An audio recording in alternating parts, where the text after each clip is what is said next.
الشیطان الرجیم بسم اللہ الرحمن الرحیم۔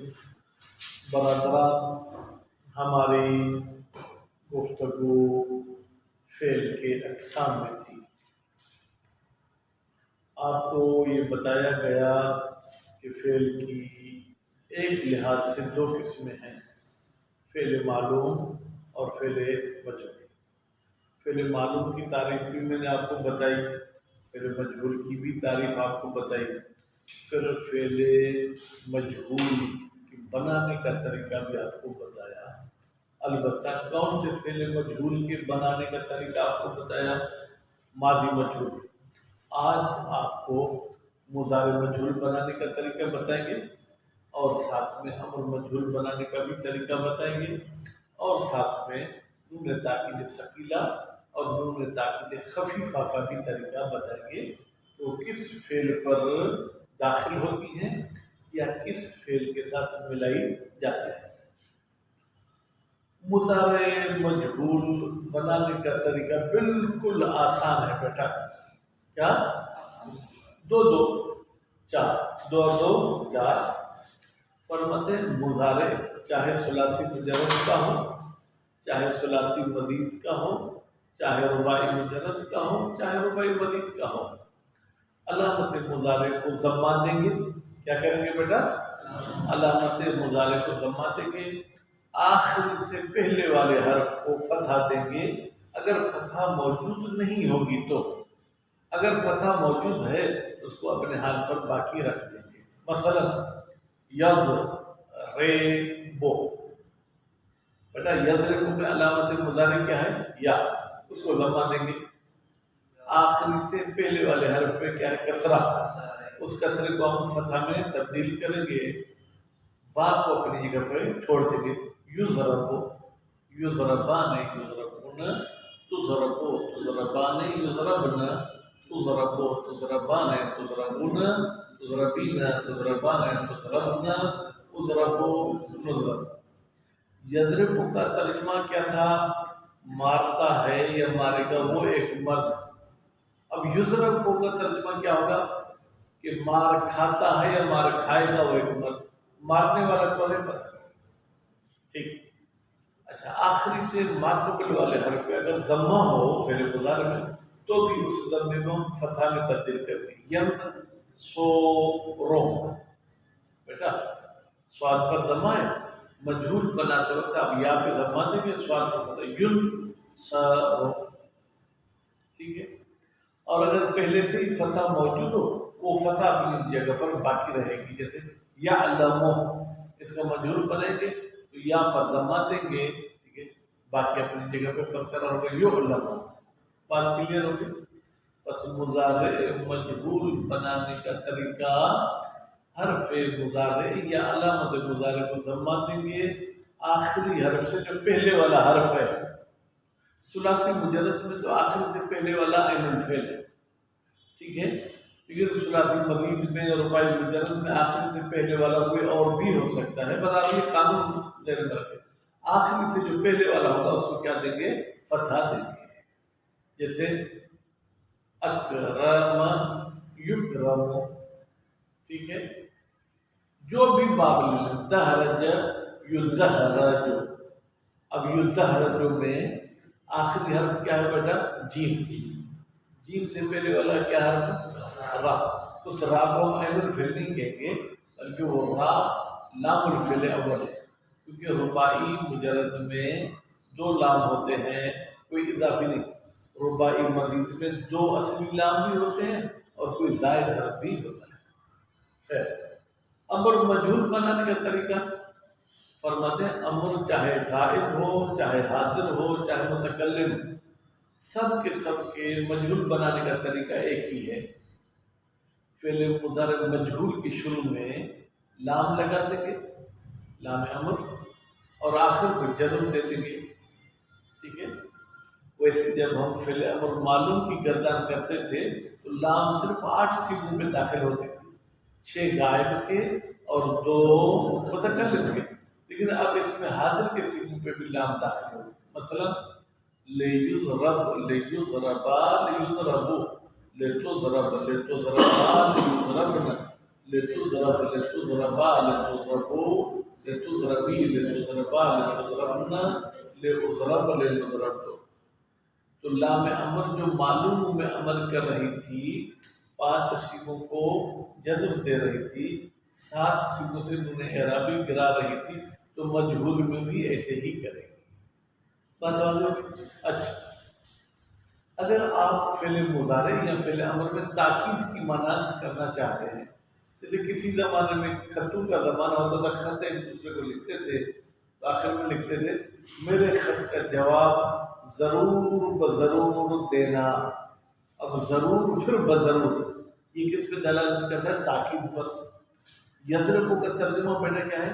مارتا ہے یا وہ مارے گا وہ ایک مرد. اب میں اس میں تاکید بھرنا چاہتا ہوں تو آج کے درس میں تاکید کے 2 طریقے آپ کو بتاتے ہیں. یا یضرب کے آخر میں نون شد والی لگا دیں یا بغیر شد والی نون جس کو نون خفیفہ کہتے ہیں وہ لگا دیں. شد والی نون کو نون ثقیلہ کہتے ہیں اور ساکن نون کو نون خفیفہ. ثقیلہ یعنی بھاری، ٹھیک ہے، خفیفہ یعنی ہلکی. اب شد والی پہ جب آپ بولتے ہیں تو کچھ آپ کو زور لگانا پڑتا ہے، لیکن جو بغیر شد والی وہ ہلکی ہے. یضربن یضربن. اب یضربن میں دیکھیں جب ساکن ہے یضربن اس میں کچھ زور لگ رہا ہے، ٹھیک ہے. تو جب نون ثقیلہ فعل مضارع پہ لگے گی تو اس میں کچھ لفظی لحاظ سے بھی تبدیلیاں آ جائیں گی. نون سے پہلے 5 سیغوں میں، کتنے سیغوں میں بیٹا؟ 5 سیغوں میں ضمے کو فتح میں تبدیل کر دیں گے. پہلا سیغہ، چوتھا، 7واں، 13واں، 14واں. پہلے یضرب تھا اب یضربن، ٹھیک ہے. ایک یہ تبدیلی آئی. دوسری تبدیلی جو ہے بیٹا وہ آئے گی وہ تسنیہ کے سیغے میں. کس میں؟ تسنیہ کے سیغوں میں نون اعرابی گر جائے گی. یضربن پھر یضربان، ٹھیک ہے. پھر جمع مذکر کے سیغوں میں بھی تبدیلی آئے گی، اس میں واو گر جائے گی. پہلے تھا یضربون اب ہوگا یضربن، یعنی نون اعرابی بھی گر گئی اور واو بھی گر گیا، ٹھیک ہے. نون تاکید ثقیلہ 14 سیغوں پہ داخل ہوتی ہے. نون خفیفہ بیٹا 8 سیغوں پر داخل ہوتی ہے. کتنے سیغوں پر؟ 8 سیغوں پر. کون سے 8 سیغے ہیں؟ پہلا سیغہ، تیسرا سیغہ، ٹھیک ہے، پھر جناب چوتھا سیغہ، پھر 7واں سیغہ، ٹھیک ہے، اور پھر جو ہے وہ 9واں سیغہ، ٹھیک ہے، اور پھر جو ہے جناب 10واں سیغہ. یہ 6 ہو گئے. 13واں اور 14واں 8 سیغوں میں نون خفیفہ داخل ہوتی ہے. اب عبارت پہ توجہ کریں، جو چیز سمجھ میں نہیں ہے وہ آپ پوچھ سکتے ہیں. فصل چون فعل مستقبل را، جیسے فعل مستقبل کو از برائے مفعول بنا کنند، مفعول کے لیے بنائیں. بیٹا مفعول کے لیے یعنی مجہول کے لیے اس کو مجہول بنائیں. حرف استقبال مضموم کنند، اس میں جو حرف استقبال ہے جو علامت مضارع ہے اس کو ضمہ دے دیں گے اگر مضموم نہ باشد، اگر پہلے سے اس پر ضمہ موجود نہ ہو. بیٹا کیا علامت مضارع پہ کہیں ضمہ ہوتا ہے کیا؟ 4 باب ایسے ہیں جہاں پر علامت مضارع پہ پہلے سے ہی ضمہ ہوتا ہے. باب افعال، باب تفعیل، باب مفعلہ اور باب دہرج یدہرج. وعین را مفتوح کنند، اور عین الفعل کو کیا کریں گے؟ فتح دیں گے اگر مفتوح نہ باشد، اگر پہلے سے اس پر فتح موجود نہ ہو. جیسے یعلمو، بڑے یہاں پہلے سے ہی فتح موجود ہے تو یہاں ڈبل فتح دینے کی ضرورت نہیں. لیکن ینصرو عین الفعل پہ ضمہ ہے اس کو فتح میں تبدیل کر گی. یضربو عین الفعل پہ کسرہ ہے اس کو بھی فتح میں تبدیل کریں گے. جیسے ينصر ويضرب ويعلم ويمنع ويشرب ويحسب. بیٹا اب مجھے بیان کرنے کی ضرورت نہیں ہے، یہ سب ایک ایک سیغہ بتا رہے ہیں، باقی آپ خود جو ہے اپنے رباعی سے میں بھی اس کو حل کریں، پھر ریکارڈنگ کے بعد بھی آپ کر لیں انشاءاللہ، مجھے کل یعنی ہفتے کے دن سنائیں گے۔ وَدَّر رباعی لام اول را مفتوح کنت، فرماتے ہیں کہ ہم نے کہا تھا کہ عین کو فتح دیں گے، لیکن رباعی میں عین کو فتح نہیں دیں گے۔ رباعی میں دو لام ہوتے ہیں، اس میں جو پہلا لام الفعل ہے اس کو فتح دیتے ہیں بجائے عین کی جگہ پر، جیسے یدہرج۔ بیٹا یدہرج میں دال فاعل فعل ہے، ہا عین الفعل ہے، را لام اول ہے، جیم لام ثانی ہے، ہم نے را کو فتح دیا ہے۔ یتدہرج یحرجم یشعر، چار مثالیں کیوں دی؟ پہلی مثال جو ہے وہ رباعی مجرد کی، باقی تین مثالیں جو ہے وہ رباعی مزید فی کی ہیں۔ فصل، اب مضارع کی بات کو فصل ختم کر کے نئی بات بتا رہے ہیں۔ بیدان کے، جان لے، کون؟ تو جان لے کے امر حاضر در فعل مجہول، امر حاضر فعل مجہول میں، یعنی یوں کہیں کہ جب امر حاضر مجہول بنانا چاہیں بطریق امر غائب مباشر، طریقہ وہ وہی امر غائب والا طریقہ ہے، یعنی اس پر لام داخل ہوگی، جیسے لے تضرب، لے تضربا، لے تضربو، لے تضربی، لے تضربا، لے تضربنا۔ وہ برئین کی سبوت امر مجموع ثلاثی مجرد وہ مزید فی، اور رباعی مجرد وہ مزید فی۔ کہتے یہ جو ہم نے آپ کو گردان سنائی ہے، اسی پر ثلاثی مجرد کے دوسرے ابواب کی بھی گردان ہوگی، ثلاثی مزید فی کے ابواب کی بھی گردان ہوگی، رباعی مجرد کی بھی گردان ہوگی، اور رباعی مزید کی بھی گردان ہوگی۔ پھر فصل، چلے امر والی بات کو بھی فی الحال ختم کر دیں۔ بیدان کے، تو جان لے کے، چون نون تاکید ثقیل در آیت در امر حاضر معلوم، جیسے ہی نون تاکید ثقیل در آیت یعنی آیت، کس میں؟ امر حاضر میں۔ کون سا امر حاضر؟ معلوم ہے مجہول، معلوم، گوئی تو تم ایسے گردان کرو گے بیٹا طالب، آپ کا لفظ بھی طا لام با سے بنا ہے، اس کا امر ہوگا اطلب، اطلبا، اطلبو، اطلبی، اطلبا، اطلبنا۔ اب اس کو اگر انہوں نے ثقیلہ لگائے تو ہوگا اطلبن، اطلبان، اطلبن، اطلبن، اطلبان، اطلبنان۔ ودر امر حاضر مجہول ہوئی، اور اگر امر حاضر مجہول کی آپ گردان کرنا چاہتے تو کہیں گے لتطلبن، لتطلبان، لتطلبن، لتطلبن، لتطلبان، لتطلبنان۔ ودر امر غائب معلوم ہوئی، اور اگر امر غائب معلوم کا گردان کرنا چاہتے ہوئی تو تم کہو گے لیضربن، لیضربان، لیضربن، لتضربن، لتضربان، لیضربنان۔ ودر امر غائب مجہول، اور امر غائب مجہول میں کوئی تم کہو گے لیضربن، لیضربان، لیضربن، لتضربن، لتضربان، لیضربنان۔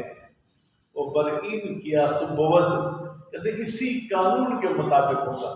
دیکھیں ہم نے جیسے نون ثقیلہ اس میں لگائی ہے، اسی طریقے سے ہوگا در معلوم و مجہول نہیں، اگر نہیں کے فعل معلوم کی گردان کریں تو بھی اسی طریقے سے نون لگے گی، مجہول میں بھی اسی طریقے سے نون لگے گی۔ جیسے جناب لا یضربن، لا یضربان، لا یضربن، بیٹا یہ معلوم کی گردان ہے، لا تضربن، لا تضربان، لا یضربنان، وچون لا یضربن یہ پھر مجہول کی مثال ہے، لا یضربن، لا یضربان، لا یضربن، لا تضربن، لا تضربان، لا یضربنان، تا آخر، یعنی آخر تک آپ گردان کو کھینچ کر لے جائیں۔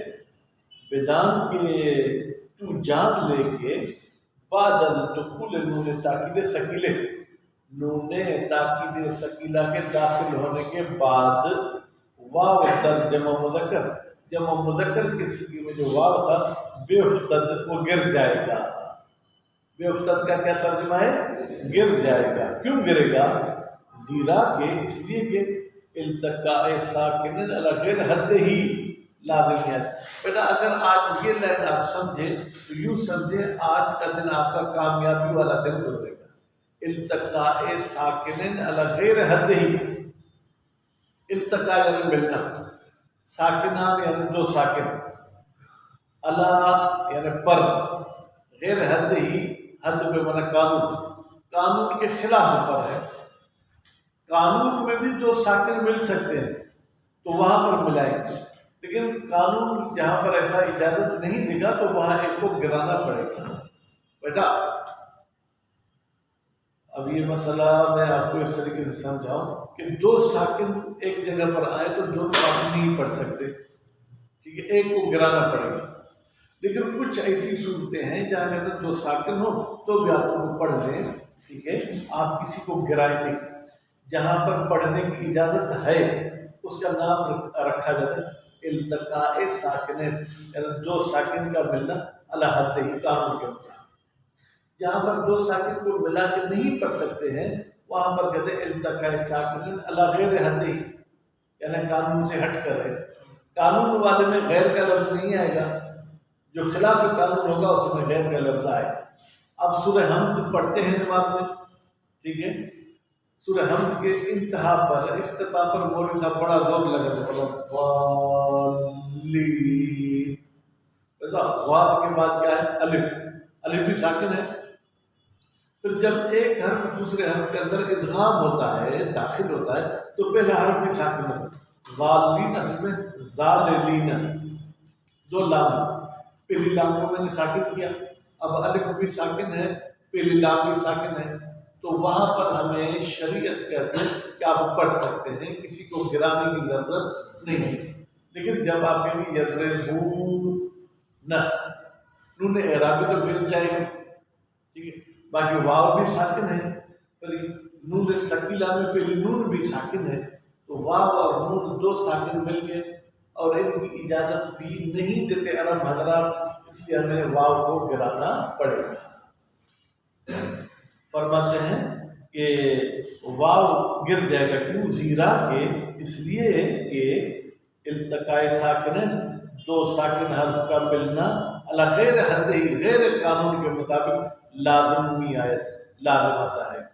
وہ ضم دلالت بھی کنت، اچھا یضربن میں با پر جو ضمہ ہے یہ دلالت کرتا ہے بر حذف واو، یہاں سے واو لے گیا وہ حذف ہو گئی ہے۔ وہ یا در مخاطب مونس ویبتت، اچھا واحد مونس حاضر کی سیگے میں، یعنی 10ویں سیگے میں وہ کیا تھا؟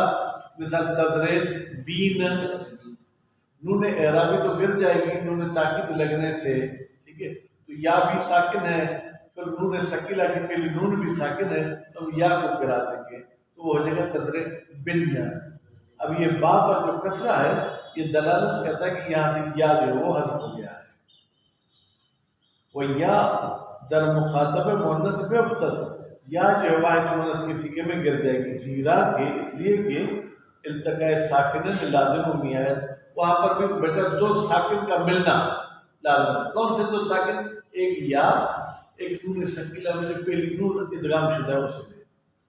وہ کسر دلالت میں کند، اور کسرہ جو وہ دلالت کرتا ہے بر حذف یا، یہاں سے یا جو ہے وہ حذف ہو گئی ہے۔ وہ در جمع مونس الف دلاورت، اور جمع مونس کے سیغے میں ایک الف کو بڑھا دیتے ہیں بیٹا، وہ الف کہاں پر ہوتا ہے؟ نون جمع مونس اور نون تاکید کے بیچ میں آ جاتا ہے، دیکھیں یضرب نام نے، ٹھیک ہے، یہ بیچ میں الف آ گیا، تب فاصلے شبد الف لاتے ہیں تاکہ الف جو ہے وہ فاصلہ ہو سکے میان نون و ضمیر، نون میں اور ضمیر میں۔ بیٹا نون سے مراد کیا؟ نون ثقیلہ، ضمیر سے مراد کیا ہے؟ اچھا یہ یوں کہ میان نون و ضمیر، نون اور ضمیر کی طرف، یعنی وہی نون جمع مونس والی نون بھی ہے اور ساتھ میں ضمیر فاعل بھی ہے، وہ نون تاکید ثقیلہ ہے۔ بس گویا کہ نون و ضمیر کو تو الگ چیزیں نہیں مانے، نون بھی وہی جمع مونس والی نون ہے اور وہی نون ضمیر کی بھی نون ہے، اس میں اور نون ثقیلہ آپس میں مل نہیں سکتی تھی، اس لیے بیچ میں ہم نے ایک الف کو لے گیا وہ کھڑا کر دیا۔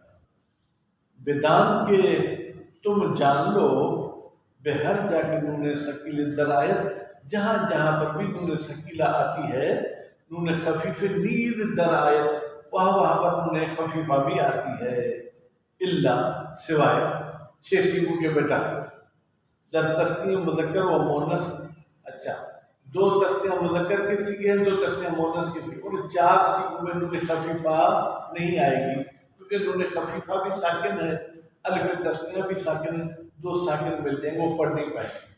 وہ جمع مونس، اور جمع مونس کے سیغے میں بھی بیٹا نون خفیفہ نہیں آئے گی. کیوں؟ اس لیے کہ جمع مونس کے سیغے میں بھی ہمیں الف لانا پڑے گا. الف بھی ساکن ہے، نون خفیفہ بھی ساکن ہے، تو ساکن ملا کر پڑھیں یہ مشکل ہو جائے گا. جیسے اطلبن، اطلبن، اطلبن.